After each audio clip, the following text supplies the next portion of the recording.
Hello, I'm John Garvin, the writer and director, and I'm here with... Sam Witwer. I play Deacon St. John in Days Gone. Yeah, and we're here to talk about the alternate path demo. So we did 2 demos for E3 this year.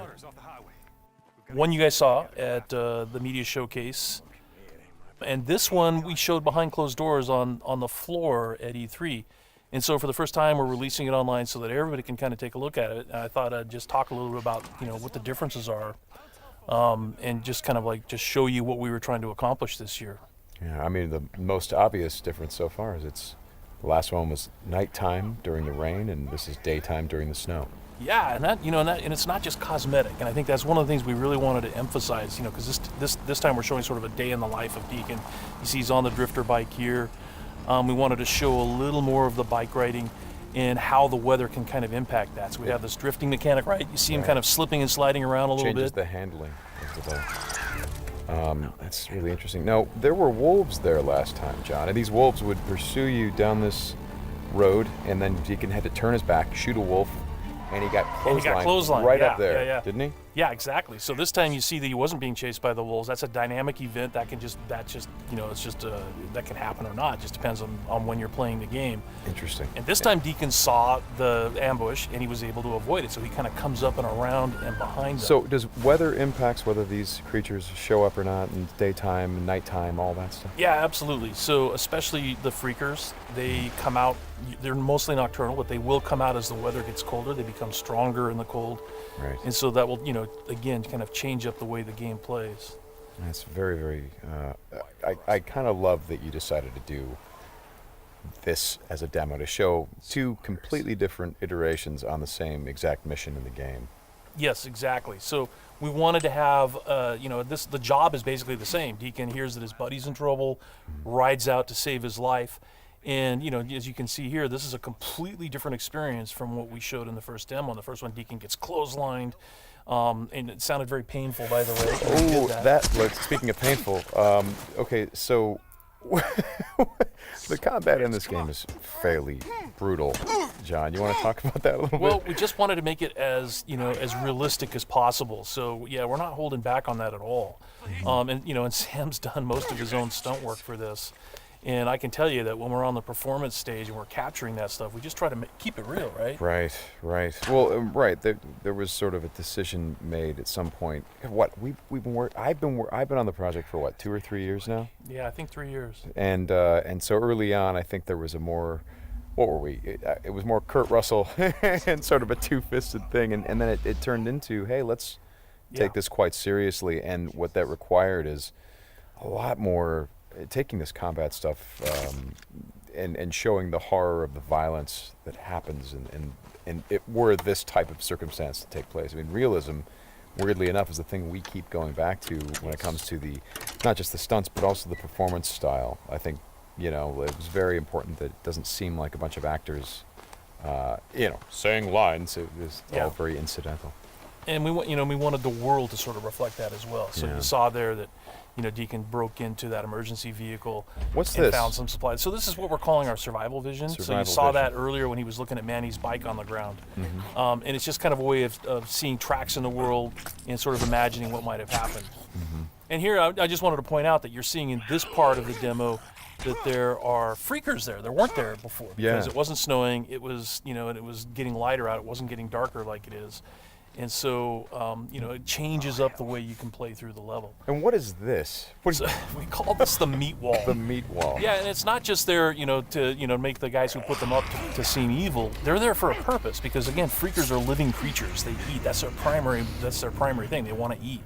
And so you hang these dead freakers up, and any freaker, rather than coming into their camp like you see here, they would actually stop and snack. Yeah, exactly. Yeah. And then the same thing with this freaker that they've hung upside down. Mm-hmm. There's a bear trap underneath it, and they use that because a freaker will come, be attracted to the meat, and then hit that trap.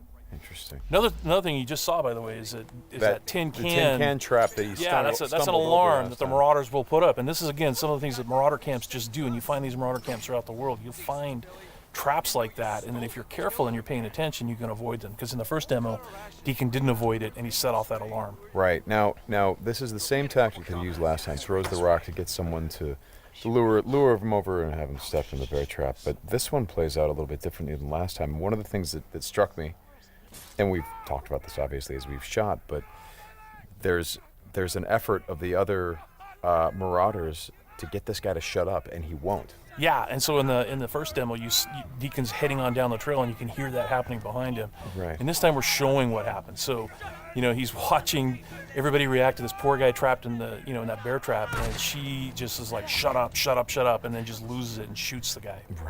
Right. And of course, in the meantime, Deacon is crafting a Molotov and just takes them all out. Right. Oh boy, that's good. Ow. So again, it's like in the previous demo, Deacon would have gone off to the trail down to the right.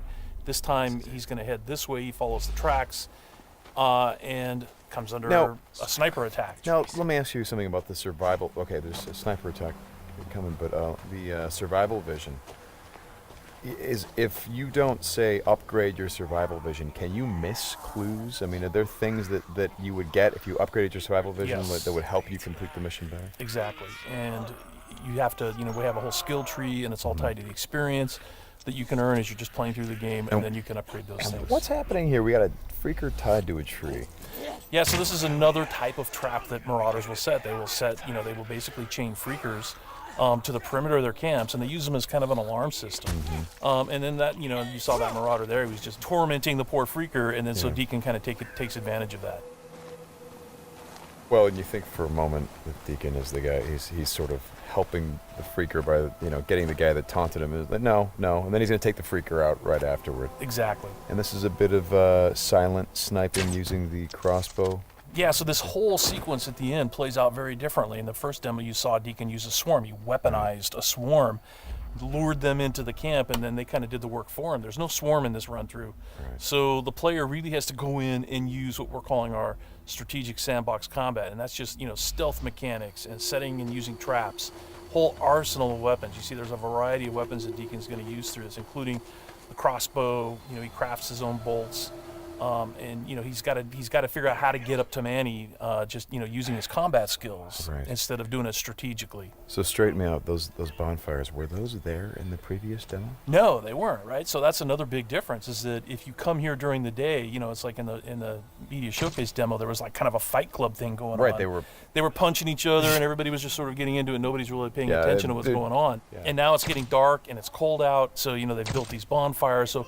And again, it's not just a cosmetic change in the way the... Well, it's cold, right? Yeah, it's because it's cold. They have to build some... So it changes the way the Marauders behave in the level. Mm-hmm. Well, that's very... Again, this is part of the reason why I love that you did this as a demo, because the behavior of all of these things, not just the freakers, but the Marauders, everything, there's a logic to it. You can track why they're doing the things that they're doing. And you can use it to your advantage in the gameplay. That's kind of what I like about this so much.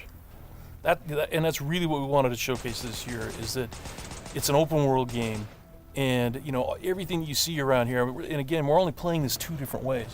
You saw that waterfall way up there off in the distance. There's a bridge that goes in front of that. If you had a sniper rifle and enough ammunition, you could have driven your bike all the way up there. There's trails that go all the way up there, and you could have used your sniper rifle to take out this entire camp, because it would have taken them a while to figure out where the shots were coming from and to get to you.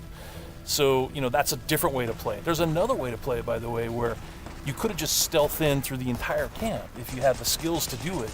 And you could have just taken everybody out silently, or almost everybody, and then you could have gotten up to where Manny's being held using a different route, and just stealth killed that guy. There's no reason that you have to come in and run and gun it like Deacon is doing here. Hey, how scarce is ammunition? Because I see him switching from a bunch of weapons, and when we saw this demo, when I came in Saudi 83, one of the things that I really enjoyed was I was sitting next to you, and the driver was playing the game, and at some point I saw you shift in your chair and you leaned forward, and I heard you say, "Oh man, uh-oh."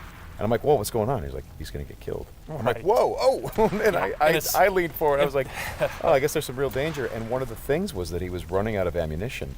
And he was trying to go pick up ammo from the dead he was looking for Marauders. ammo, But but he I've was seen, under fire. So when we were at E3, we had a whole team with us, and everybody played it slightly differently. So it just shows you that it's not scripted at all. Yeah. And then this Rager bear. Oh yeah, boy. the infected bear. The infected bear. That's, yeah. That's not what you want to see. Well, we thought that would be a good way to end the demo, is to show that it's just one, for Deacon's life. It's just one darn thing after another. Yeah. Right? You're going to save your buddy. You get clotheslined, you get attacked by wolves, or you think you're finally done. You rescued you've gone through all this stuff, and then suddenly, Rager bear. Right. Well, as you've said to me, it's not just about exploring an open world, as it is the open world coming after you, the open world seeking you out, trying to. Yeah, exactly. That's our tagline. In Days Gone, you don't have to go seeking out trouble. The world comes for you. Trouble's looking for you. All right, Sam. Thanks a lot. Thanks, John. It's been fun, and I hope you guys enjoy the demo, and we'll talk more about it soon.